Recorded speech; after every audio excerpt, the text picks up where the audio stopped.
convention mondiale est là.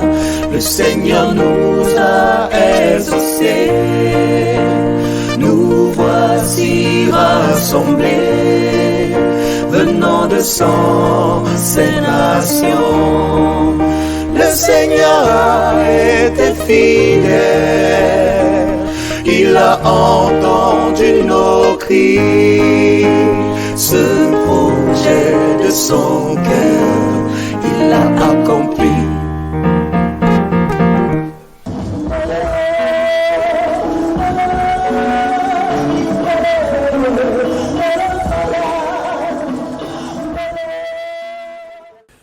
Je m'appelle Atout Eric Adjara. J'étais chef de commission de l'hygiène pour la convention de la CMC 2019. Quand la convention commence, et il y avait quelques peu de personnes que j'ai pu mettre main, ce qui était à la base. Mais ceux qui s'étaient engagés, que ce soit de Garoua, de Bambili, de Douala, de Yaoundé, ils se sont retrouvés à Koumé. Ils ne pouvaient pas trouver leur chef, mais ils ont cherché là où il y a les toilettes. Et ils ont commencé à travailler sans même chercher. Me voici donc dans la pression de la convention. Je monte, je descends, j'ai fait le calcul dans la tête. Et on avait eu, parmi nos projets, on voulait mettre un peu d'embellissement, on voulait planter les fleurs dans nos camps. Et la sœur Julien Taouet était avec moi dans ce volet. Il m'a même remis l'argent, c'était 5 000 pour qu'il puisse récupérer les fleurs quelque part en ville pour pouvoir améliorer au moins le site, pour un peu embellir le site. Et elle me dit, quelqu'un vient de me dire que si vous avez des difficultés d'avoir des bacs à ordures, vous pouvez utiliser les roues. Mon frère, j'ai sauté dehors et pris ma moto. Commençant à coumer, tous les endroits où on dépend les roues, je m'arrêtais. J'ai réquisitionné tous les roues qui étaient là. Je mettais à bord de la route. Certains, je payais de 200, certains, c'était gratuit. De Koumé jusqu'au centre-ville. De centre-ville, j'ai payé un tricycle. Il collait, dès que c'est rempli, pas versé à Koumé. Voilà comment on a pu recollecter les roues. J'ai payé la chaux. J'ai payé la couleur, j'ai mélangé, parce qu'on avait organisé pour la convention qu'on va commencer à trier les ordures. C'est-à-dire qu'il devait avoir les bacs à ordures qui portent ce qui est biodégradable, il devait avoir des bacs à ordures qui portaient les plastiques, il y avait des bacs à ordures qui portaient le fer et le verre. Donc on voulait que les ordures soient, pour que tout ça ne soit pas mélangé. Donc j'ai pu distinguer ces différentes catégories avec les couleurs et voilà comment on a pu réaliser les petits postes là où les gens pouvaient verser les ordures. Et pour une facture qui tournait dans les 500 000, peut-être avec 13 000, on a pu acheter et rassembler tout le matériel et avoir les bacs à ordures disponibles pour la convention. Ça c'est par rapport aux ordures. Maintenant, cette personne qu'on avait cherchée pour faire le travail, comme je disais, à la veille d'événement, je n'avais pas les contacts. C'est quand on commence effectivement que j'ai effectivement vu les gens distribués dans tous ces différents postes là où il y avait les toilettes et qui faisaient le travail. Il y a ceux qui avaient juste, qui s'étaient établis pour s'occuper des toilettes secs. Il y a ceux qui étaient établis pour s'occuper des toilettes dehors de convention. Il y a ceux qui étaient juste sur les toilettes dans les autres halls de logement. Bien qu'on avait planifié dès le début que quand nous allons venir en tant qu'équipe, il y a une équipe qui va se charger des ordures, il y a une équipe qui va se charger du hall, il y a une équipe qui va se charger des toilettes. Deuxième jour, j'ai supplié toutes ces personnes d'arrêter le travail pour même connaître qui est là. On s'est assis. En cet événement, on était un nombre de environ 18 personnes. Et avec 18 personnes, on ne pouvait pas faire ce partage. Donc je dis à ceux qui sont venus pour l'événement que voici le travail qui nous revient. Les toilettes, les halls, les ordures, les toilettes secs et les toilettes qui fonctionnent avec l'eau. Voilà, c'est le travail qui est devant nous. Je ne veux dire à toi, toi tu fais ceci, toi tu fais ceci. Ton travail commence ici, ça s'arrête ici. Voici le travail, faisons le travail. Voilà comment on s'est engagé. Comme je vous l'ai dit, certaines de ces personnes, je ne connais même pas leur nom. Je ne sais même pas. Jusqu'à peut-être vers la fin de l'événement, c'est alors que j'ai pu demander à toi-même, tu t'appelles comment, tu viens de quelle localité. Mais ces personnes ont travaillé comme s'ils étaient drogués. J'avais suppléé l'équipe de la cuisine pour le dire, s'il vous plaît. On ne peut pas laisser notre travail venir s'aligner pour qu'on déjeune. Non. Donnez-nous la liberté. Quand la nourriture est prête, on vient prendre notre nourriture à la cuisine.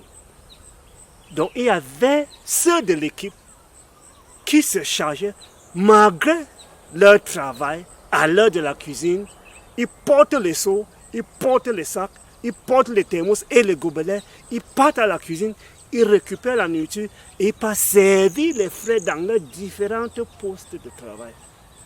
Donc ceux qui étaient à travailler n'avaient même pas le temps de quitter, aller chercher la nourriture.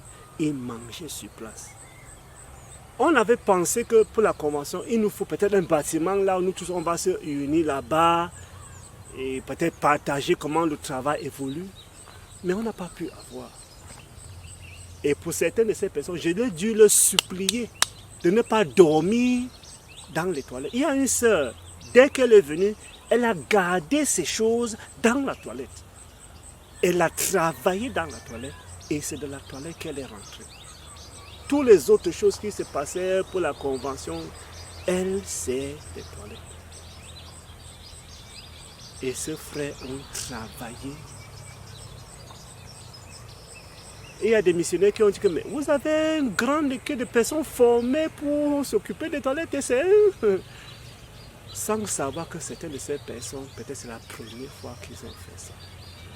Eux-mêmes ont témoigné, ils m'ont dit quand ils ont arrivé pour travailler pour les toilettes, c'était qu'ils ont regardé et ils hésitaient. Ils ne savaient pas comment ils vont commencer. C'est un petit garçon qui a commencé, plier ses mains, prendre la serpille, commencer à... C'est là que les autres ont pris le courage de laver les toilettes publiques. On commençait le matin, on lave les toilettes au fur et à mesure que les frères utilisent. On se battait. Quand il y avait crise d'eau, on envoyait les frères utiliser les toilettes secs. Quand il n'y avait pas, quand il y a l'eau, ils utilisaient les autres toilettes. Et quand le travail s'achevait à 22 heures, on se déplaçait. Nous tous, on entrait dans le hall. On commence à ramasser juste les papiers, ramasser pour mettre le grand hall de la convention au propre. Et parfois, on finissait à 1 heure du matin. Donc, on avait cette grande facture de 22 sommes. On attendait que les commissions nous déchargent l'argent pour qu'on gère les factures. Mais c'est le manque de papier hygiénique, on avait calculé, c'était dans les 6 sommes.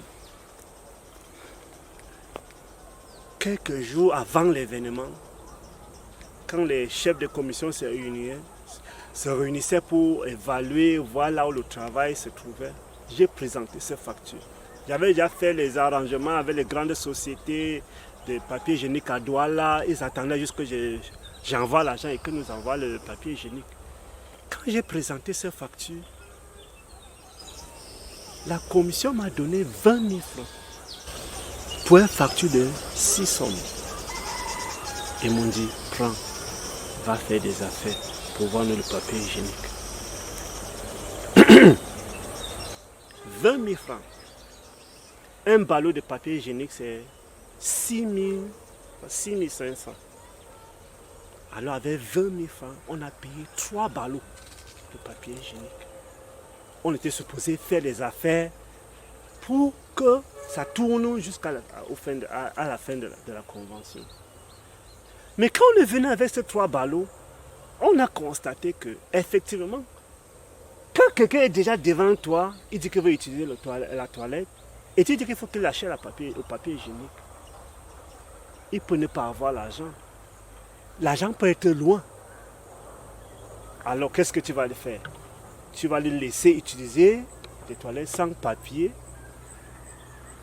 Tu vas insister qu'il achète, pas chercher l'argent.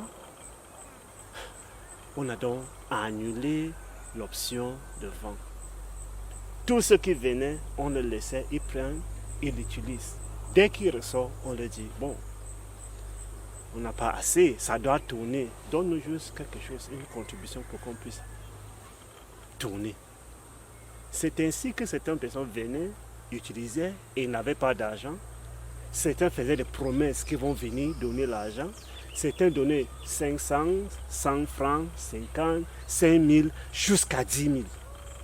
Et une fois que ça atteignait 6 500, on mettait de côté, c'est qu'on a un autre ballot. Une fois que ça atteignait 6 500, on mettait de côté, on faisait des courses en vie. Et c'est comme ça qu'on a tourné, ces 20 000 jusqu'à après la concertation, on avait encore le papier hygiénique. De ce sommet, on a même pu payer le transport pour certaines personnes qui étaient venues travailler avec nous, mais qui n'ont pas eu le moyen pour rentrer.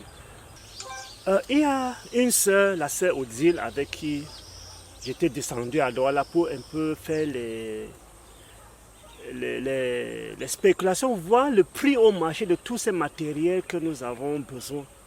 Nous avons visité la société Sita, on a visité la société qui fait dans les raclets et toutes ces choses de ménage, les seaux et tout.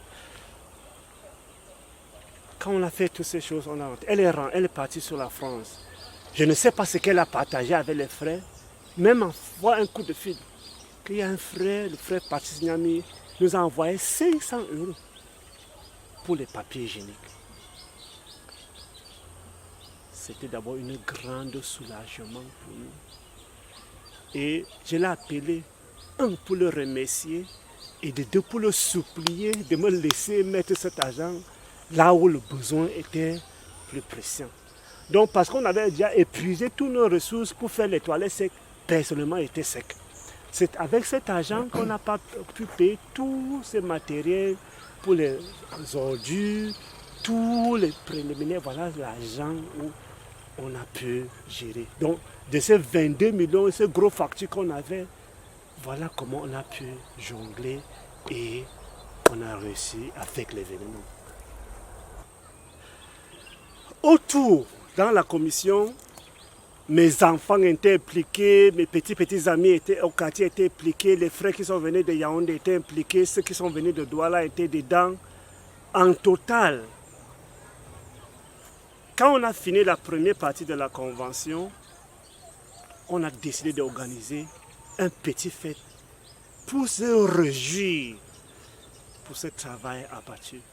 On a payé du poisson, plantain frit, fête de folerie, on a dansé comme des sauvages pour remercier Dieu pour le privilège d'avoir servi et pour tout un chacun que Dieu nous a envoyé pour travailler avec nous dans l'équipe. Et les frères ont...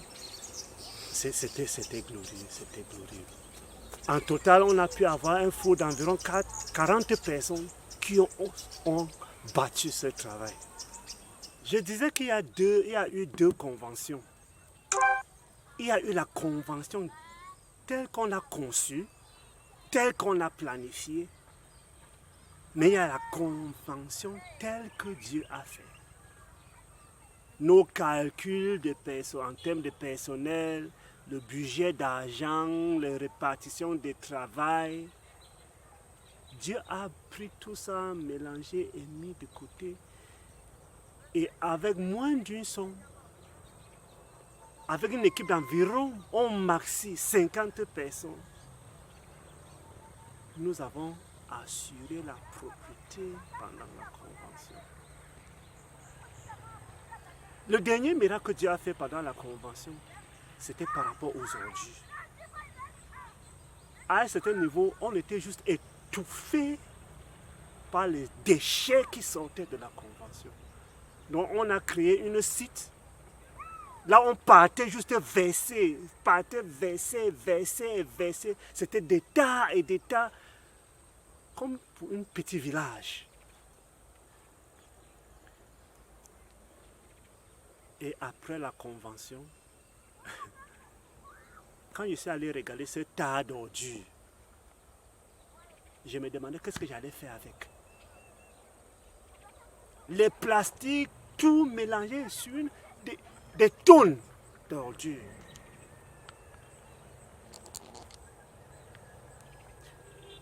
Quelque part vers début janvier, j'ai cherché un ami, on est juste allé là-bas, on a allumé.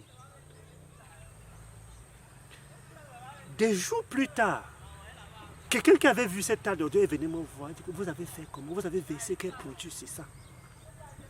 C'était un boucher d'allumé. Et tout a été brûlé. Et non seulement brûlé, mais pendant cette période de sécheresse, il n'y a pas eu un feu qui a traversé nos limites pour détruire quoi que ce soit chez nos voisins. Ça a fini dans la paix. Et nous étions fiers du fait que les frais ont été satisfaits. Il n'y a pas eu une crise de santé pendant la convention. Certaines personnes qui disent, oh félicitations, félicitations, vous avez abattu. Mais ça a fait une grande joie. Je me suis battu après pour appeler même certaines de ces personnes pour dire le minimum que j'avais, juste dire merci. Mais pour chacune de ces personnes, il n'y a rien que j'ai pu faire pour le motiver, pour le flatter, pour faire ressortir d'eux ce qu'eux ils ont fait. Certains, tu le regardes à l'apparence physique, ils ont l'air de faiblards. Mais quand tu as arrêté la serpillère, courbé le dos et rendre le sol propre, sans odeur, ils sont imbattables. Les enfants, les adultes, les femmes. Certaines de ces femmes, eux-mêmes, ont pris l'argent de leur poche, acheté les barbouches, lavé certaines de ces toilettes et posé les barbouches pour quiconque veut se servir de ces toilettes. Tu venais, tu portais les barbouches, tu partais faire tes besoins, tu reprenais tes chaussures et tu partais. À leurs propres frais. Ils payent le transport pour venir à Koumé, ils payent pour servir, ils payent le transport rentrer et ils sont fiers. Et certains ont même dit qu'ils sont là pour chaque événement à Koumé, faire appel, on vient s'occuper des toilettes. Donc la gestion des toilettes et l'hygiène à Koumé est devenue même une fierté que les gens sortent de venir faire. Les domaines là où il n'y a pas de gloire, les autres jouissaient des compagnies des frères, nous on était dans le background, on se battait pour que l'événement réussisse. Et c'est resté une fierté dans nos cœurs jusqu'à ce jour. Amen. C'est le royaume des cieux. C'est le royaume des cieux. Dans les cieux, ma patrie est dans les cieux. J'irai là-bas, dans ma nouvelle patrie. C'est le royaume des cieux. C'est le royaume des cieux. Dans les cieux, ma patrie est dans les cieux. J'irai là-bas, dans ma nouvelle patrie. C'est le royaume des cieux. C'est le royaume des cieux. Dans les cieux, ma patrie est dans les cieux. J'irai là-bas, dans ma nouvelle patrie. Piétinez-moi sur la terre. Insulte-moi sur la terre. Insultez-moi sur la terre.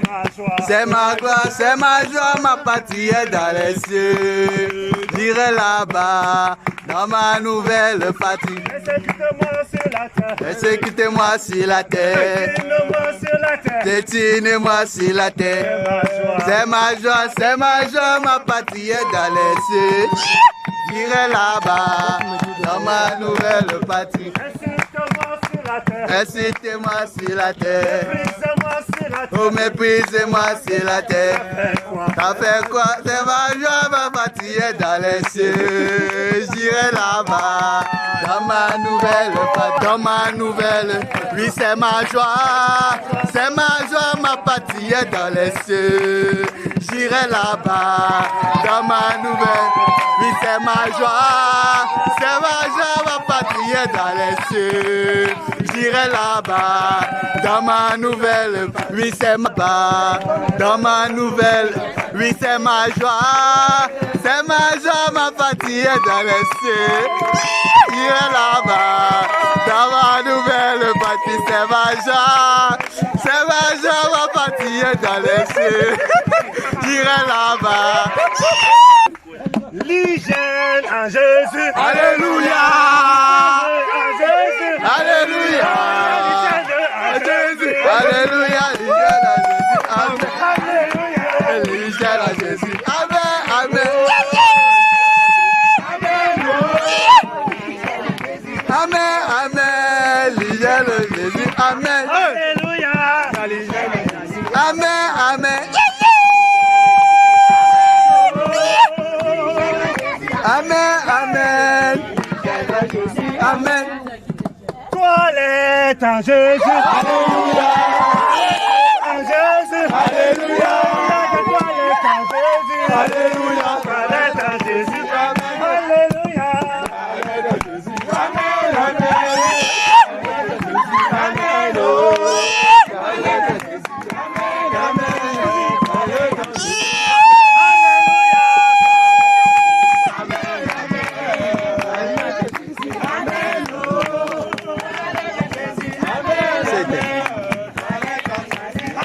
Repas en Jésus. Alléluia.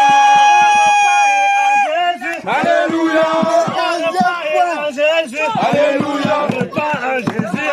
Alléluia. Le repas en Jésus. Amen, amen. Le repas en Jésus. Amen. Oh, oh. La famille en Jésus. Amen, amen. Le repas en Jésus. Amen. Alléluia. Le repas en Jésus. Amen, amen. Le repas en Jésus. Amen. Oh, oh. Le repas en Jésus. Amen, amen. Le repas en Jésus. Amen.